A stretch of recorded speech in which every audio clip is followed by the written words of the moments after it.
Okay. Hello. Welcome back to the Malone 10K podcast. I'm here with Brian Mendez. How are you doing today? I'm great. How are you? I'm doing well, sir. I'm doing well. I wanted to ask you, when you were a kid, what was your biggest dream? Oh, I don't know. I grew up pretty darn poor, and I didn't really have a lot of dreams. I couldn't really see beyond my circumstance. I never anticipated having a cheesecake business or anything like that. So what I really wanted to be when I was a kid, I wanted to be a fireman. Oh, really? Yeah. Oh, so that was a good career choice, man. Yeah. What inspired you to be a fireman? I just thought it would be a great job to be able to help people and, work within a group of people all doing the same thing, working together. I thought, man, what a great job. And I knew a guy that lived on my street that was a fireman. I thought he was a real cool dude. I said, man, I would really like to do that. But my life did not go the path of a firefighter. So let me ask you this. What really got you into making cheesecakes then? Well, when I was a young kid, I had an aunt that we'd go to her house at Christmas every year. And when we went there, she always had a Sara Lee cheesecake. Well, I thought that was the most delicious thing I've ever had in my life. Right. And I probably ate half of that every time I went to her house at Christmas time. And so I always looked forward to that. And I knew I loved cheesecake, but that is the only time during the year that I'd ever eat it. Once a year was that cheesecake. And so I knew in the back of my head I loved it. And later in life, when I was going to college, I worked at a gourmet food store in San Diego, California. And at that store, they had this cake called the Incredible Cheesecake Company. Oh. And it was amazing. I mean, I think my cake's amazing. I think it's the only cake I've ever had that's probably equal to mine. Right. But I was a young, poor student. I couldn't afford to buy it. And so I just started making my own. And I said, I think I can do this. So I just started making my own and went through the journey. It probably took about 3 years before I realized really how to make it properly. 3 years? It took me 3 years, yeah. Ooh. So what kept pushing you to make it right? Well, the gal that owned Incredible Cheesecake Company was a super sweet lady. Her name was Michelle. I would take my cheesecake to her, and she would tell me it's horrible. She's like, this is horrible. And she'd tell me why it's horrible. But she'd never tell me how to fix it. She'd never tell me how to bake it. She goes, I don't want you to learn how to bake it. I don't want you to be my competitor. Right. But I can tell you this, it's no good. And this is why it's no good. Right. But she wouldn't tell me what I did wrong or anything. So I kept going back to the drawing board, until finally one day I took a slice to her. She'd come every Thursday to drop cakes off to our store. And I gave her a piece of cake. She tasted it. She goes, you did it. This is amazing. You should sell this. Right. And that's what got me started. That's what got you started. So I want to ask you, what's the difference between making a cheesecake and a regular cake? Well, it's the components mainly. Cheesecake has cream cheese, eggs, sugar, vanilla. That's the basic ingredient of a cheesecake.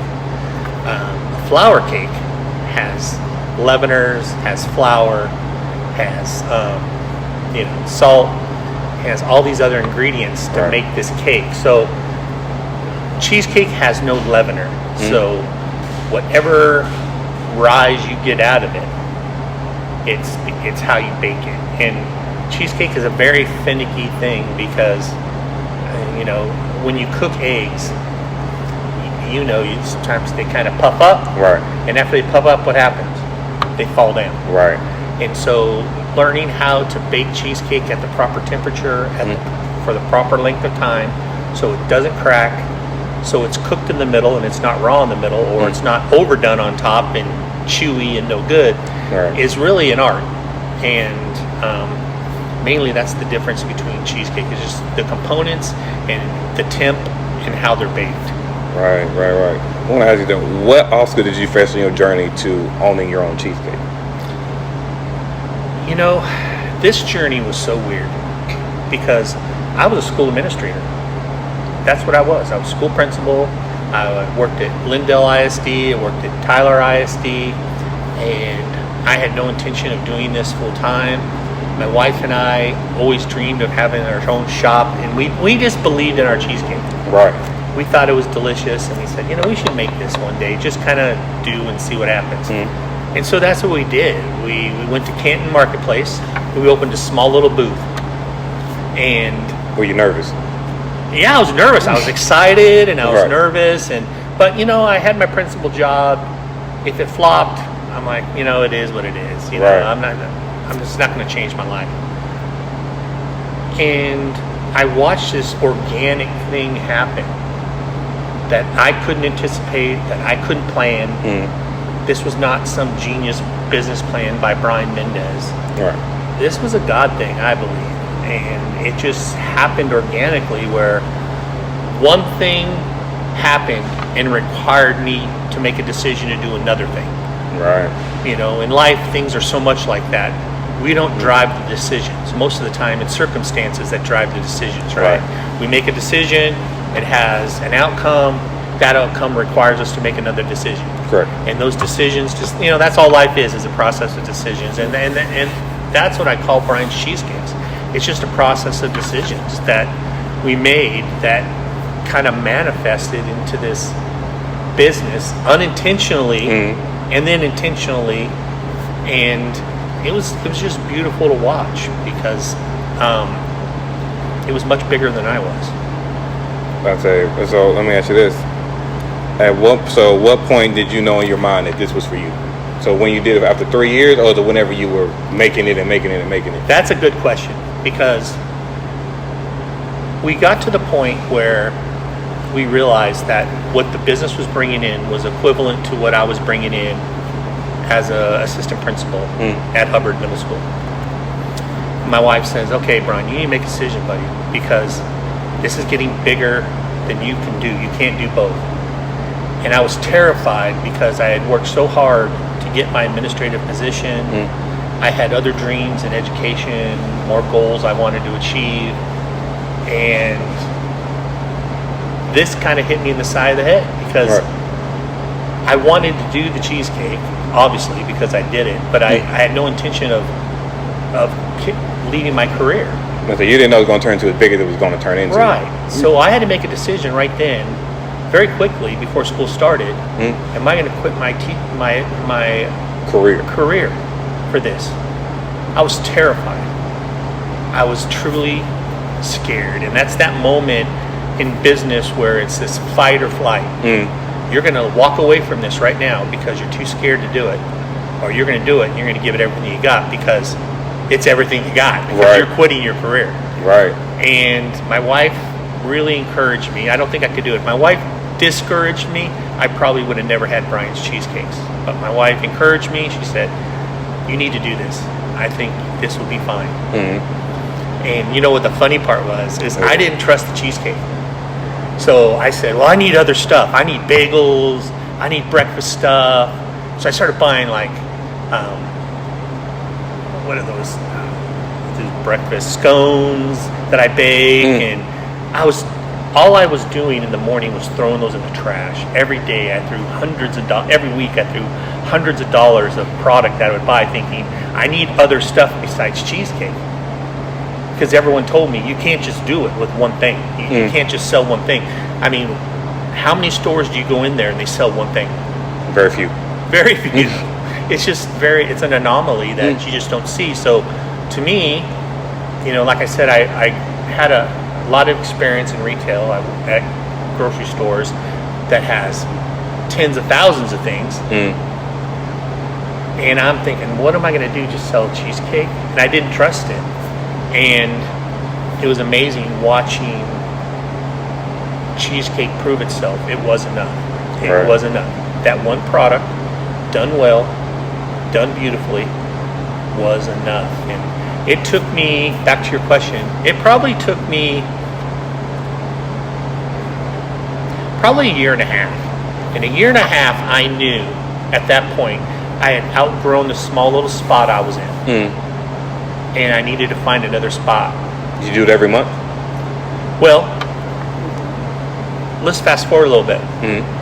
When I was at Canton, we did it, and we moved locations a couple times inside Canton Marketplace, and I wasn't making any money. And the reason why I wasn't making any money is because I couldn't make enough cheesecake. I would take all my cheesecake, I'd sell it all, it'd be done. And that'd be it. and that'd be it. And I'm like, okay. I went there for 4 days and I made $200. It's not because the model didn't work. It's because I couldn't bake enough cheesecake in my house throughout the month To meet the supply. And so it was a supply and demand issue. And at the same time, the health department's coming up to me, really nice guy. And he's like, Brian, you can't bake this at your house. This is a perishable item. You got to have a commercial kitchen. I'm going to give you 4 months to get a commercial kitchen. How'd you feel when you heard that? I was just devastated because, I mean, I'm trying to do this on the DL, right? I'm just trying to do this little side gig. Right. I don't want it to blow up into this big giant mess. I'm just having fun. Right. But now it's not fun anymore. It's a real business. So I found a place in Mineola in the back of a dress shop. How'd you find it? I'm telling you, God thing. This woman walks up to me and says, hey, I got a dress shop on Broad Street in Mineola. And she said something ridiculous, like $24 in business last weekend. I'm dying. How about you put your cheesecake shop in the back of my dress shop? I think you would drive customers to my store, and I can leash you there. I got a commercial kitchen in the back that's not even being used. Oh, dang. I know. So I go in there, and it wasn't suited for what I needed. So I put some money into it. I put some big ovens in there. Put some refrigeration and freezers in there. Were you still a principal then? Yeah. Oh, my goodness. So I'm trying to do both. Right. And so we have this grand opening.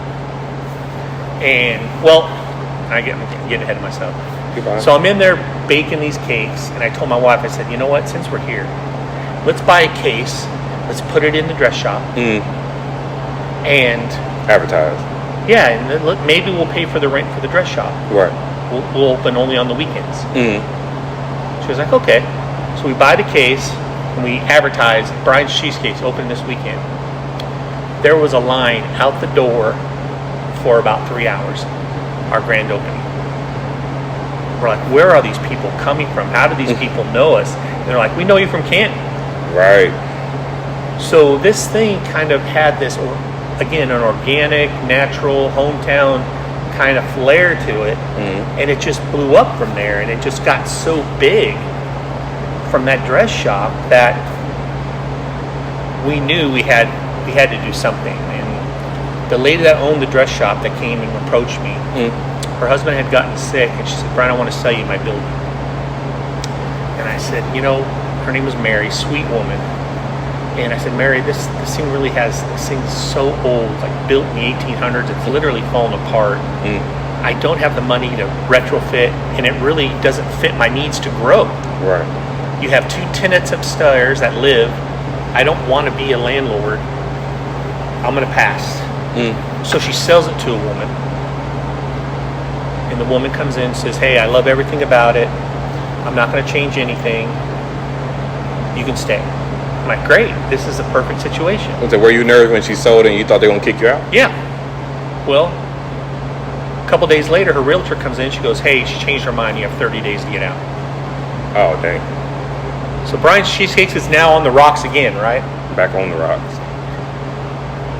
We have no place to go.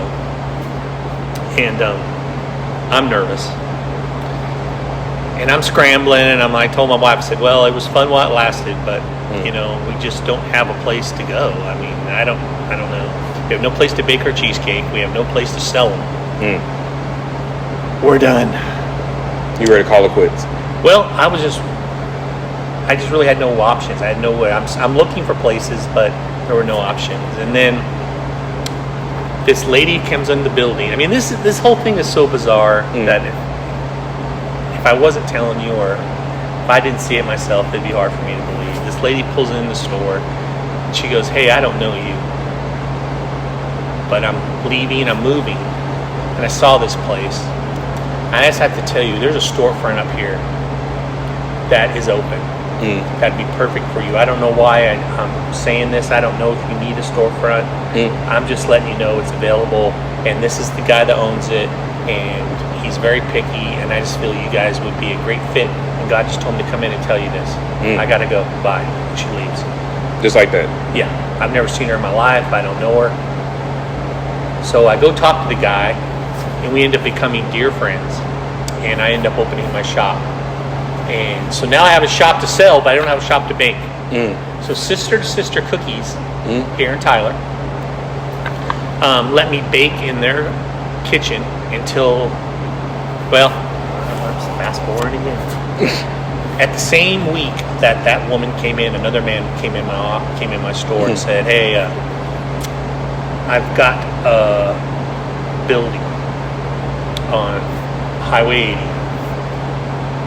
And I said, "Yeah, I know. I've been in there, but you want like crazy amount of money for it, and I just can't afford that." And he goes, "Well, if I don't sell it in the next month, my wife's going to turn it into an antique shop, and I don't want to do that."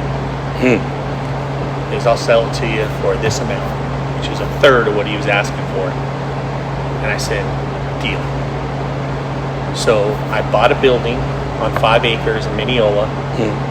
So the time it took for me to retrofit that, turn it into a commercial bakery, I baked at Sister Sister, moved into my new bakery after it was done, and we're still in there.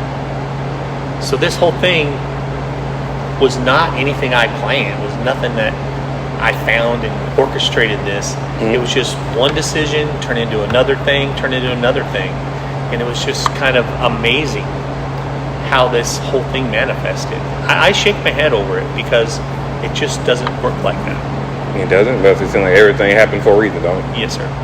I believe I'm able. So I have a question. Well, shoot. It's like you done knocked out a majority of these dang questions already. Let me ask you this. What is like your biggest drive for creativity with the cheesecake? Like when you went from your cheesecake to other ones, did you get inspiration from other people? Or did you just start just throwing stuff on the cake and see what happened? Well, when I think of a cake, the first thing I think about is how I'm going to decorate it and make it look beautiful. Because I feel the cake has to look beautiful initially. And then I work on flavors. So once I figure out how I'm going to design the top of the cake, then I say, okay, how am I going to make the cake taste exactly how it needs to taste to fit the flavor I'm portraying it to be. So, like for instance, we just did a cake that's coming out this month. It's called a cherry lime Ricky. So we had to figure out how to create that cherry and lime taste in that cake and create a top that looks beautiful. Because what happens most of the time when you go out and get dessert, at least this is my experience, you'll go look at a dessert and it looks fantastic. You pay good money for it, you taste it, and you're like, man, that was okay. Very rarely are you just like, wow, that was I see what you mean. amazing. You know, it looks beautiful and they're great at decorating it, but it doesn't deliver in flavor. And so that's what I concentrate on with Brian's Cheesecake is, how am I going to make it look beautiful? I want them to come to my case and have a very difficult time choosing. Right. They want to they want all of them, but they're not going to buy all of them, right? They're going to get one or two. Right. And then when they get that one, I want it to be a knockout. So they go, oh my gosh. That's now my new favorite. And I hear that all the time. Right. This is my new favorite. And I said, well, don't do that to yourself. Come in, try a different one. Right. Because the next one's going to be your favorite too, I promise. But that's how I design a cake, is I think about how it's going to look on top.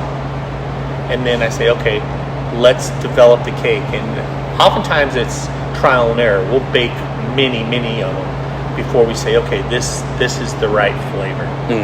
You know? So if you ever get a chance to work for Brian's Cheesecakes, you will be able to eat a lot of cheesecake. I believe it. I believe it. Because the bakery is always eating cheesecake. They're always tasting. They're always making sure that things are exactly what they should be. And that we're delivering flavor. My motto for Brian's Cheesecake, we're serving affordable. Now look what I just did. I forgot my own slogan. It happens, man. It happens to the best of us. Pride. Come on now. It'll come to me. But we're trying to really serve decadence. And we want to do it in a way that everyone can afford it. I don't want to have a dessert that costs $25 that only a few people can have. We try to keep it affordable. We try to keep it for everybody. And we want little kids and grandmas and grandpas to love this cake. Right. And so far we've been able to do it. And we've been, it's been tough. The pricing has just gone crazy in this after COVID. But that's really a big focus also when we develop our cake is, okay, we need to make this affordable. We can add crazy ingredients to this thing. Gold leaf, whatever, it's out there. Right. But why would I want to make my cake $15 a slice when really a lot of that stuff is just aesthetics? It doesn't really add to the flavor. Right. We want to keep it affordable and we want to deliver great taste. That's wonderful. That's wonderful. I want to ask you.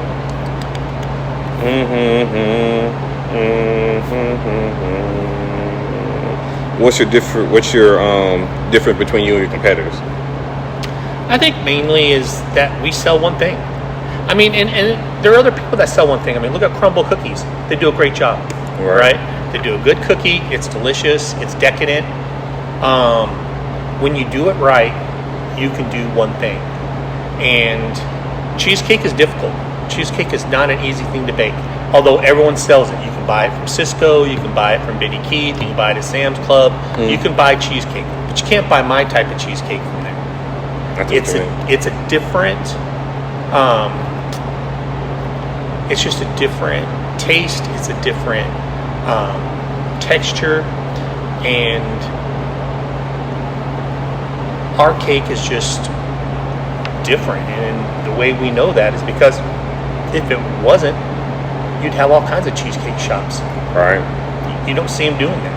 No.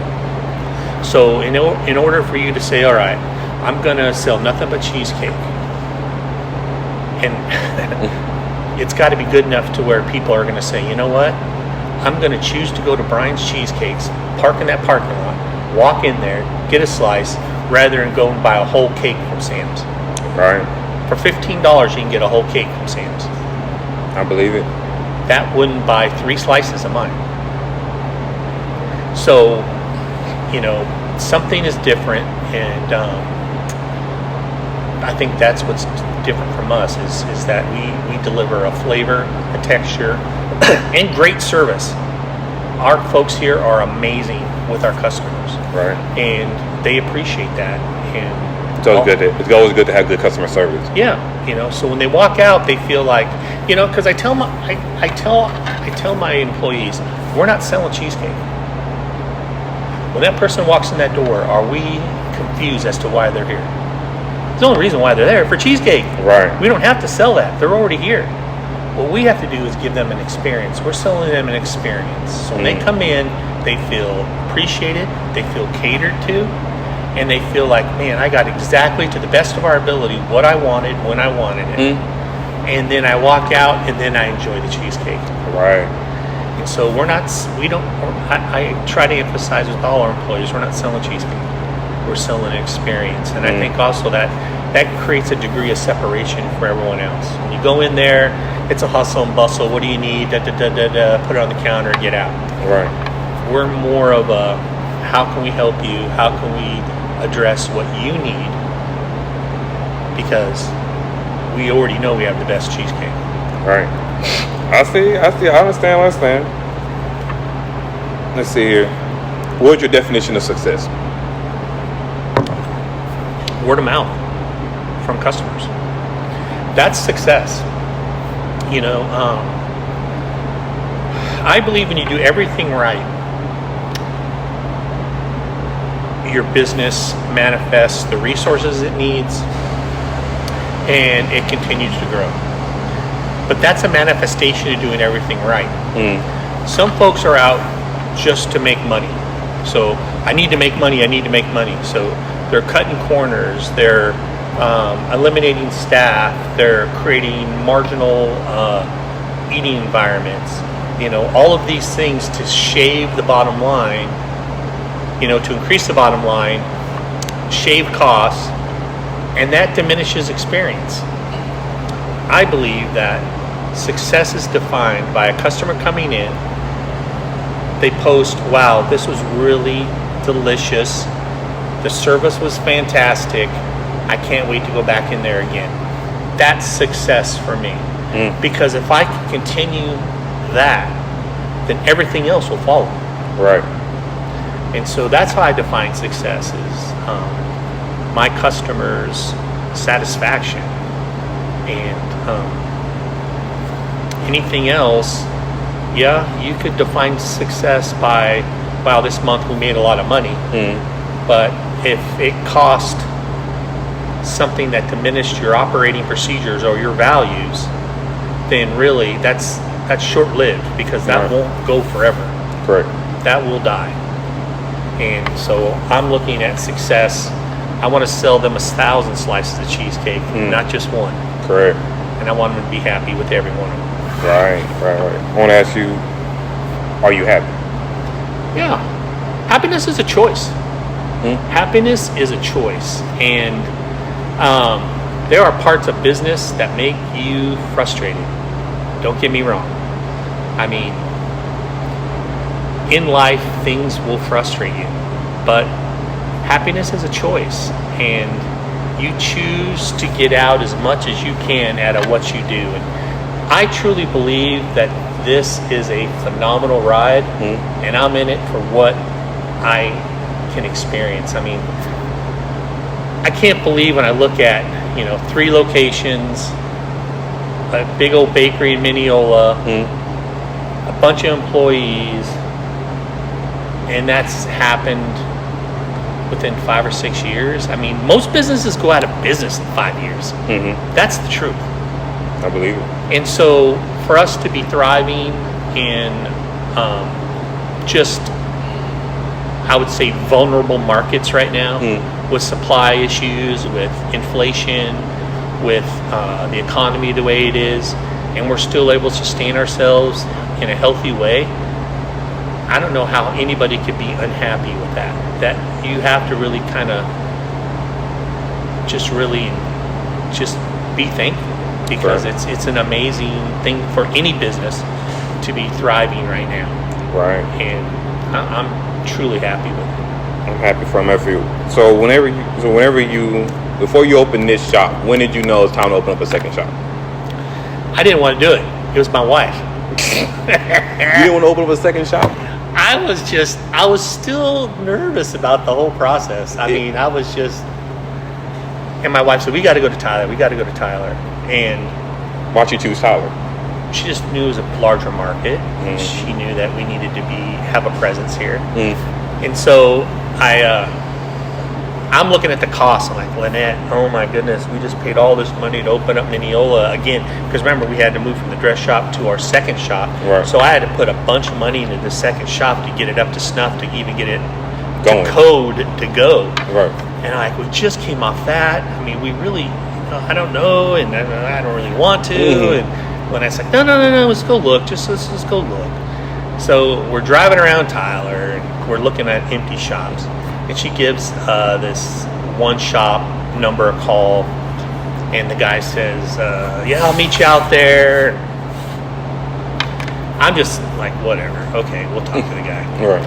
And we had about a 20-minute conversation, and I told Lynn, I said, this thing stinks like dog.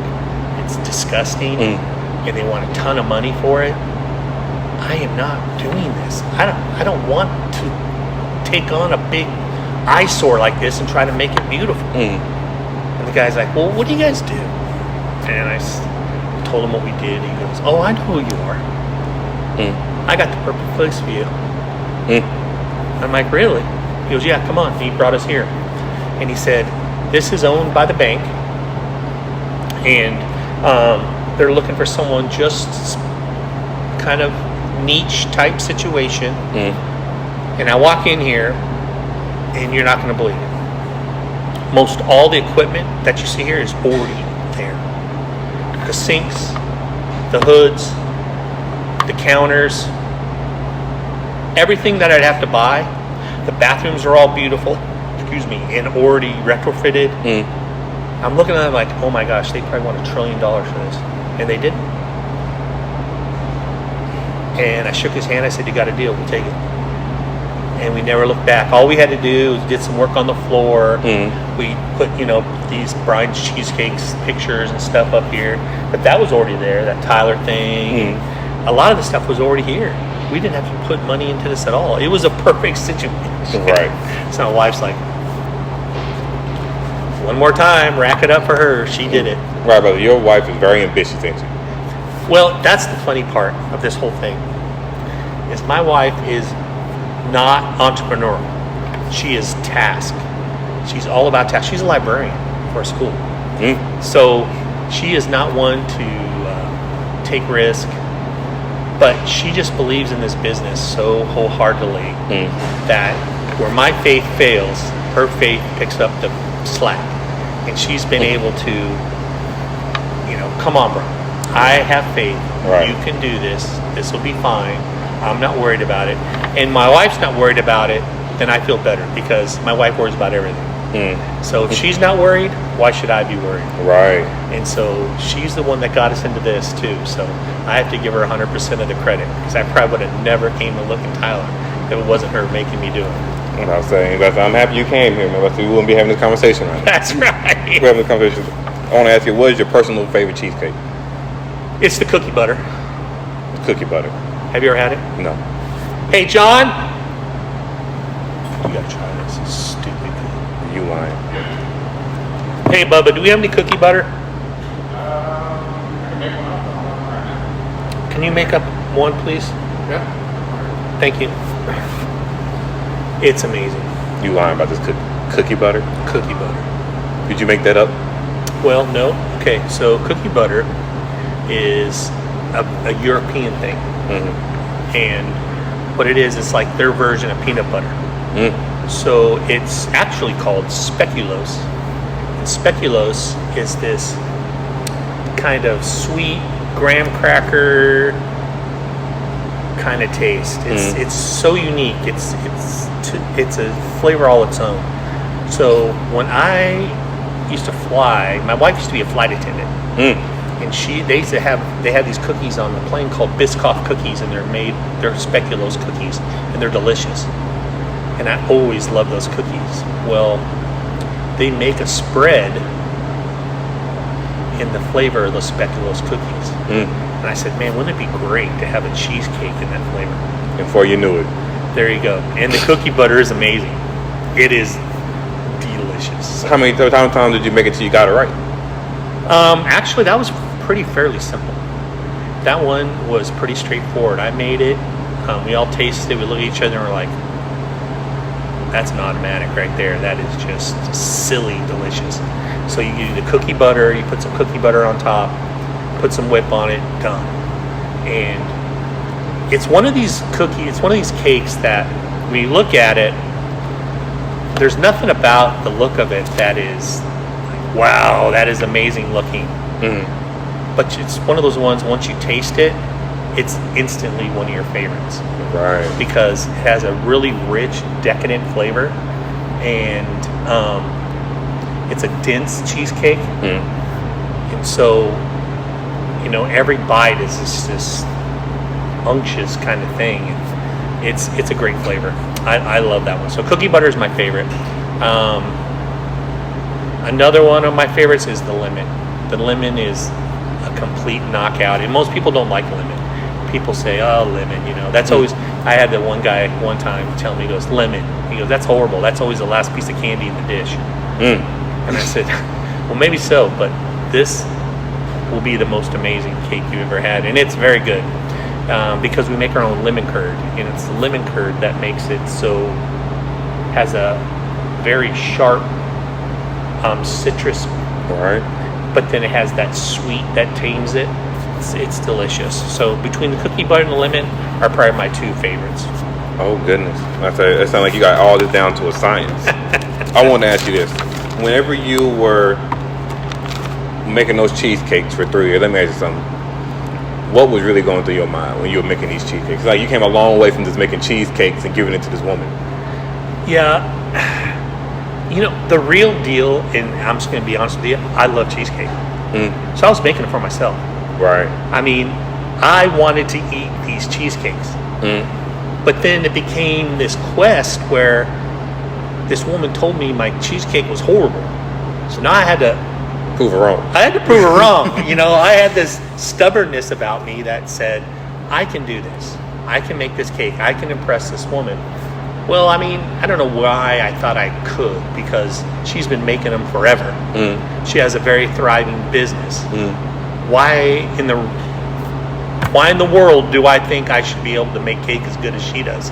That's just a silly thing. But in my mind, I just said, I can do this.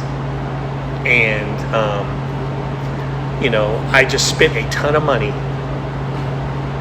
doing it because I just kept buying cheesecake. And I would have to buy, 3 pounds of cream cheese at a time. Well, that was a lot of money for me. And there were so many times that I burnt them, I collapsed them, I undercooked them.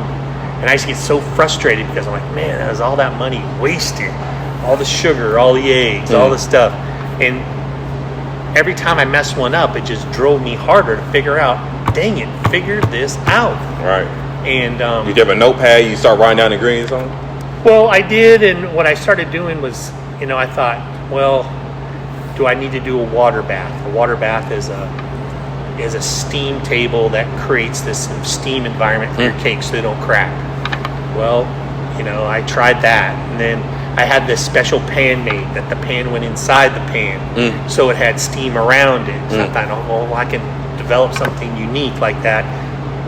All I did is waste money developing that stupid pan, and then I tried all these different springform pans, and then I got a hold of these commercial cheesecake pans.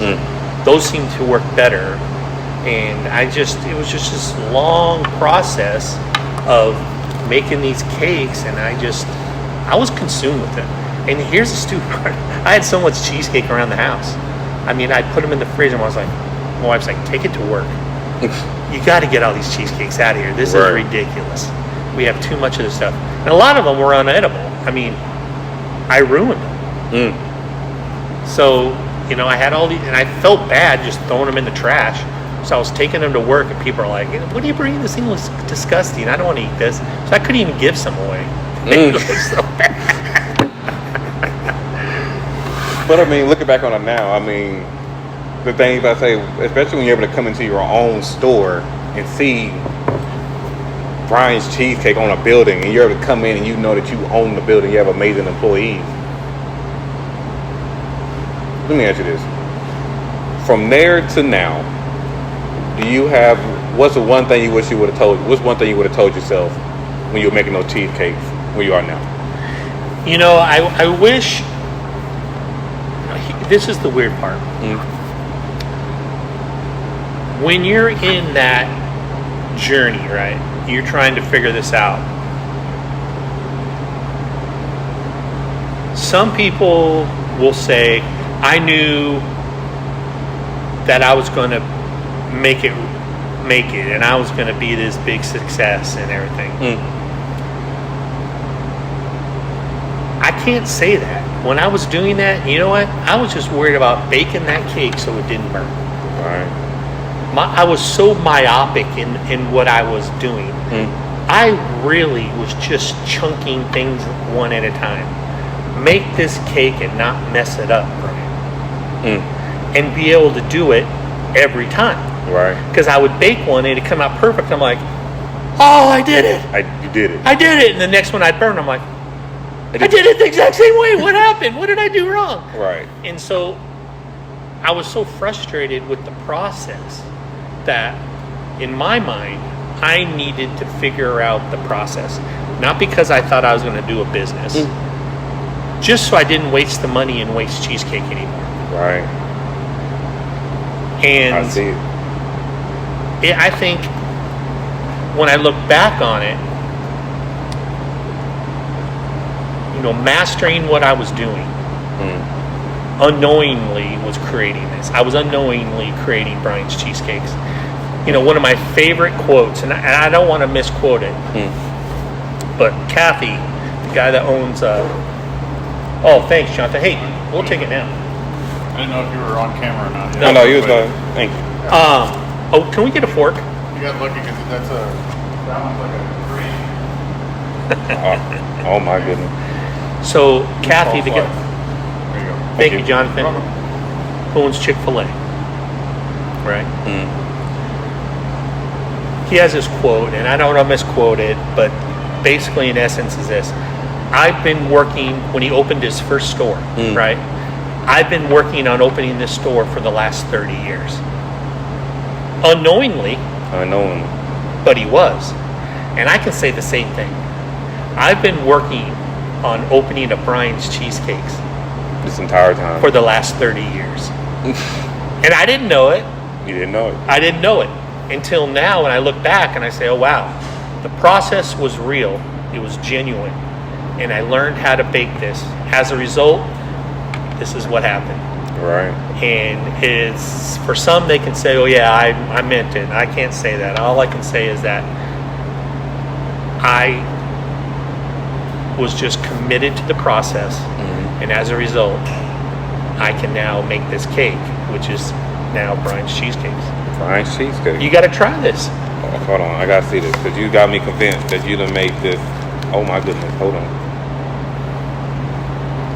Hold on. You got me excited about it. Hold on. Well, you better be excited because this is the real deal. Hold on. Here we go.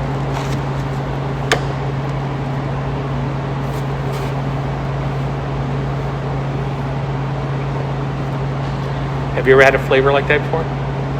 You know what you're doing. You're so confident. That's what makes me mad. You're so confident when you just know. That's amazing. That's a great flavor, isn't it? It's comforting. It's delicious. It's rich. It has a decadence to it. But look how simple it looks. It doesn't even look like anything. And yet it's a delicious flavor, and I think that's Brian's Cheese. We sell affordable elegance. That's what we sell, affordable elegance. And someone walks away with that, or they give that to a friend for a dessert, for a dinner that's special, or a birthday, or an anniversary. I love the fact when people eat the cheesecake and then say, "Man, that's a memorable." I'll tell you a funny story. I was getting a medical procedure at Trinity Mother Francis, and they had just slipped the sleepy medicine to me. So I'm half out, and it's 3 ladies and the doctor. And one of the ladies said, "Hey, aren't you Brian's Cheesecakes?" I said, "Yeah. Would y'all like some cheesecake?" Yeah, I mean, literally. As you're going out. As I'm going out. And they look at the doctor, I was like, that's fine. So they gave me sticky notes, and I'm writing. Now, the funny part was, I thought I was writing them. Jonathan said they came in, he goes, "Brian, I don't know what you wrote on those sticky notes, but it was just a bunch of scribbles." But all of them wanted some cheesecake because they were excited that Brian's Cheesecakes was inside. So I'm amazed how many people know about my cake in Tyler, and how many people have tried it. There was another thing that happened to me not that long ago, and I was a long ways away from Tyler. I mean, I was way in Dallas. And we were in this group of people, and someone said, "Hey, this guy is Brian's Cheesecakes." And all these people in Dallas like, "Oh my gosh, I love that cheesecake. I love that cheesecake." And I'm thinking, that's amazing that I could be in Dallas and someone knows it. And you're not even in Dallas. Yeah, I'm not even in Dallas. That's amazing. That is complete. I wanted to ask you something. What's your young personal hobby outside of this? I used to. Okay, you want to hear the funniest part of Brian's Cheesecakes? When I first started Brian's Cheesecakes, I told my wife, I said, "Hey, let's go into Canton and we'll sell cheesecake every month." Right. Because I was an avid tournament bass fisherman. I love tournament bass fishermen. I moved to East Texas for Lake Fork. For the bass. Yeah. I mean, I was eaten up by it. That's all I did. And I said, I will buy my new boat with the proceeds I make at Canton. How about that? And she goes, I love that idea. I'll help you. Right. I never bought a boat. Never bought the boat. And I never have time to fish. You're always on the move. Always on the move.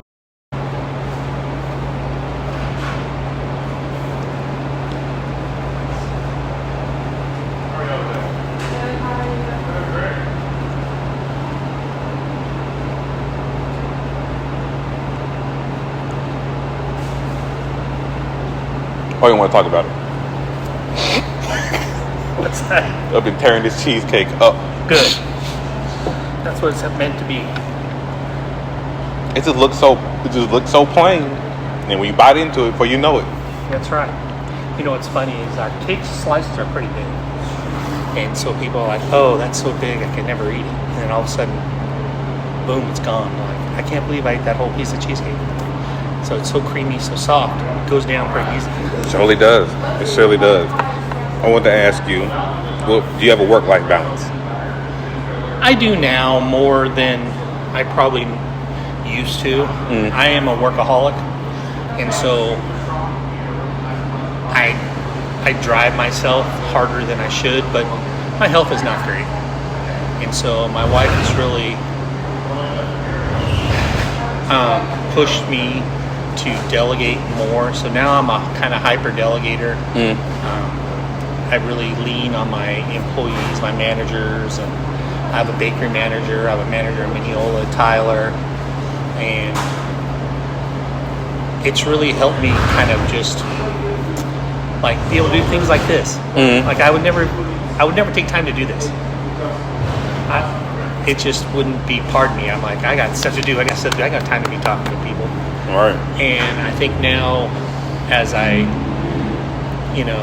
mature in the business, I find that things like this give me greater satisfaction than maybe some of the operations in the business itself. I like talking with my customers. I like talking with people that are interested in the business. I like helping young entrepreneurs. I get young people come in here asking, they pitch their ideas and they ask me to tell them, what do I think? How do I get this off the ground? How do I, what's my next step? And so I love being able to get back to my kind of school life and kind of help people in business, give them the framework they need to be successful.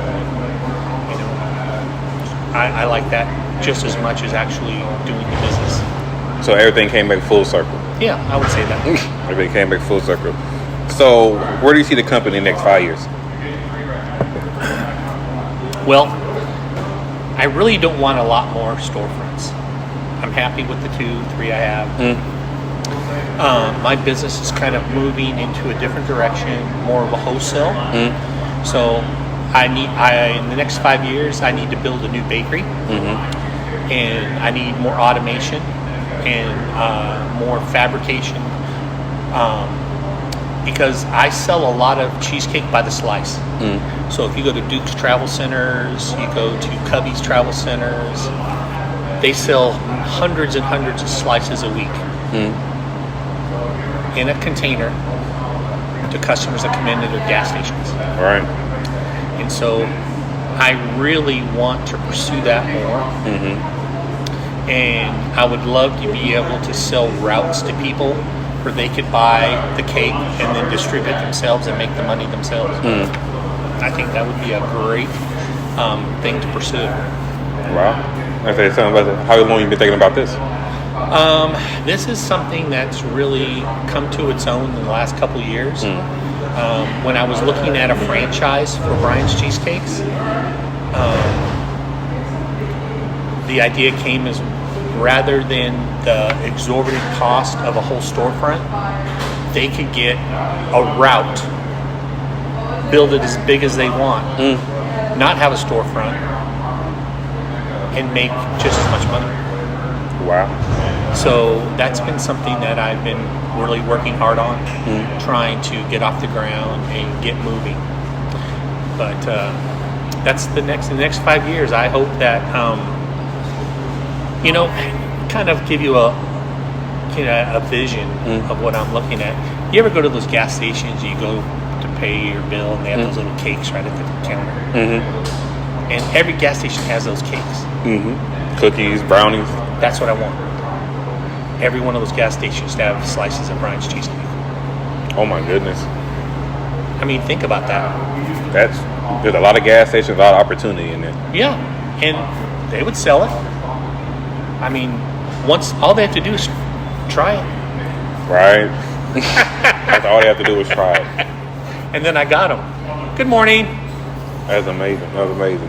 But I do want to ask you one question. When I went onto your website, I saw you did an interview with the news station. I want to ask you something. When the lady asked you about when the store opened, you said you opened up last Thursday. What was really going on? I don't know. I got to look at what you're talking about. I don't know what you're talking about. Because I was doing research on you, and I went to your website, and you did a news station, and with a lady on there. You were sitting in your bakery. You had somebody beside next to you, and she'd asked you, when did your store open? You said, we actually opened up last Thursday. It is either a faux pas of I made a mistake, or I don't know. But it wasn't last Thursday. I promise you that. We're redoing our website. Right. It's getting a complete overhaul because it has so many mistakes on it. I didn't even realize. I just felt horrible. It had times wrong. It had misspellings, and I'm embarrassed. So I'm getting my website done, and so I'm hoping to have that reveal here in the next week or so. Right. The whole brand new. So I doubt if that interview will be on there, but I'm gonna do it. When's the podcast? I'm gonna have to show you what I'm talking about because but besides that, is there anything else you would like to add? Because we didn't answer all my questions. No, I just encourage people to pursue their passion. Right.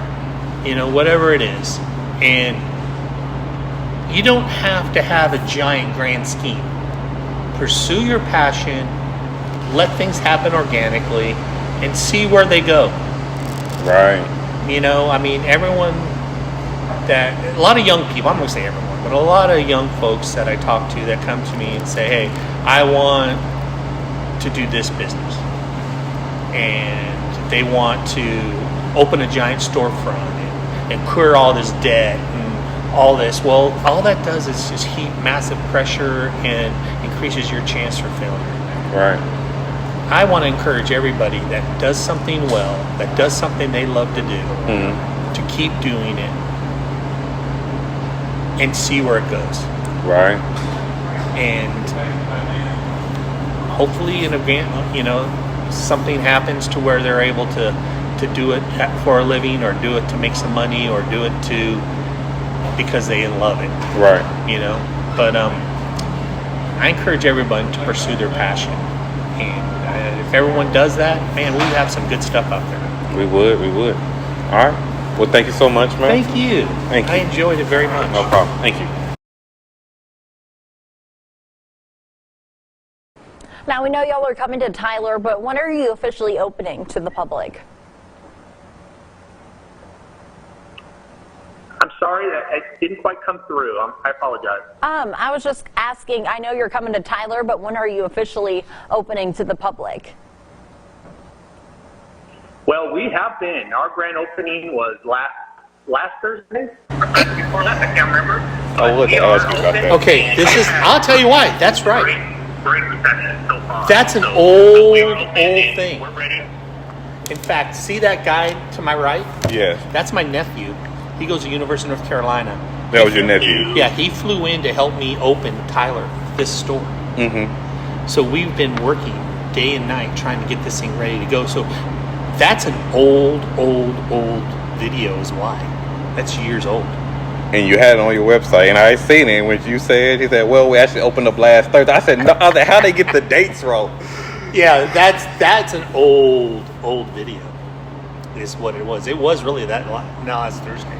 Wow. Back then it was last Thursday. I'm telling you, when I seen it, I said, I got to ask about this interview. Because I watched a couple of videos of you. I say, you've been in a couple magazines and stuff I'd seen. And I said, let me ask, one thing I want to ask you about that interview. It was true at the time.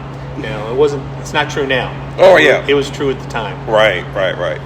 Oh, yeah. So, man, So we dispelled the myth. Oh yeah, thank you guys. I had that. I've been wanting to ask you for the past week about that dang interview. But yeah, you make an amazing product, and I'm happy that you went. Well, I'm not happy you went through the pain, but I'm happy you went through what you went through to make this amazing cheesecake. Well, good. Is there anything else I can get for you? That's it, sir. That's it. Well, I enjoyed it. I enjoyed your company. That was you have a great demeanor and you're a joy to be around. So Thank you.